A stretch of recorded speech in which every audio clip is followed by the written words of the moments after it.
Hello friends, in this video we explore different data structures in R. So as you know, in a typical data analysis workflow, first you obtain a data, then you import it, and then the data is stored inside R in different structures. So the way R stores your data is generally called as data structures.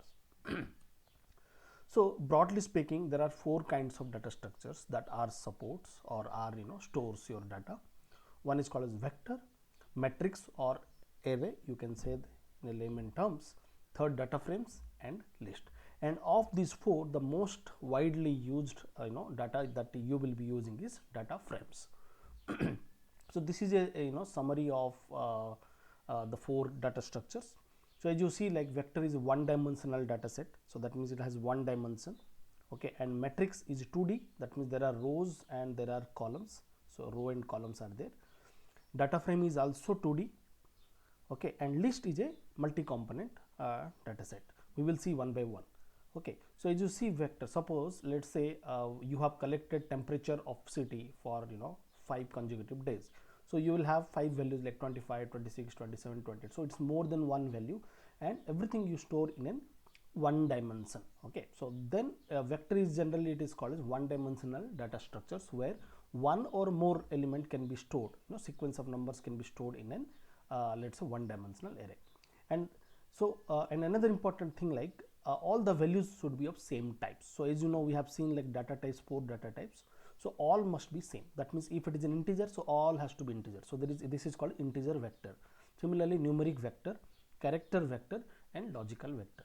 So you cannot mix two character type in an vector. So that's why it is called as homogeneous. That means all the values are of same data types.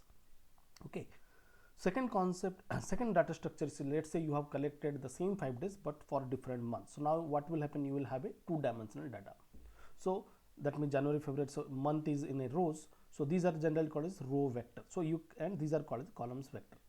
Okay, so you can see that this is a vector, this is a vector, so there are 4 row vectors and here 5 column vectors. So that means matrix is also made up of vectors again.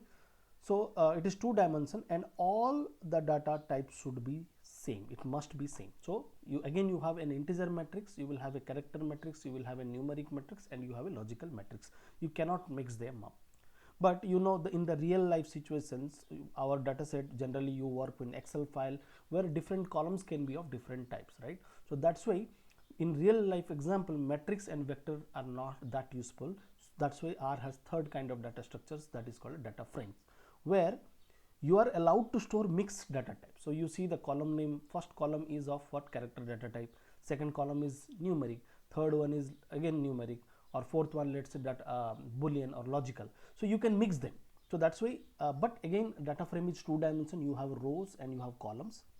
Okay, so here there are 3 columns and 4 rows are there, but heterogeneous, that means you can mix the data type.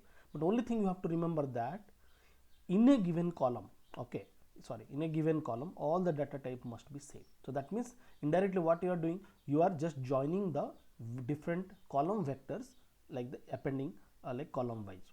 So that means all the columns has to be in this column, second column has to be number, and all the values in the first column has to be character. So that's why it is 2 dimension but heterogeneous. So this is like same as your Excel file.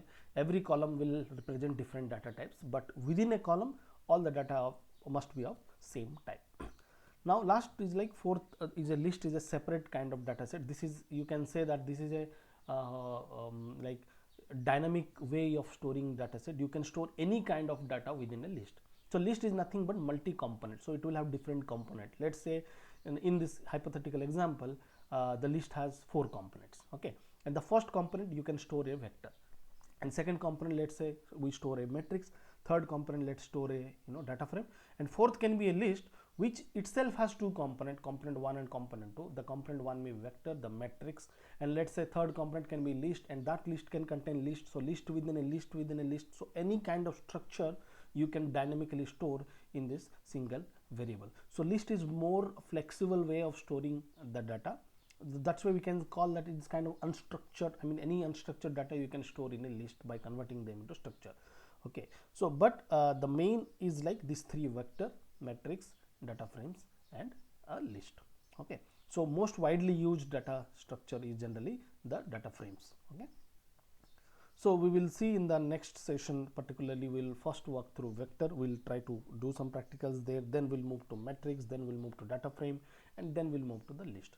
Okay, so thank you for watching this video. I hope this gives you a clear idea of different data structures in R.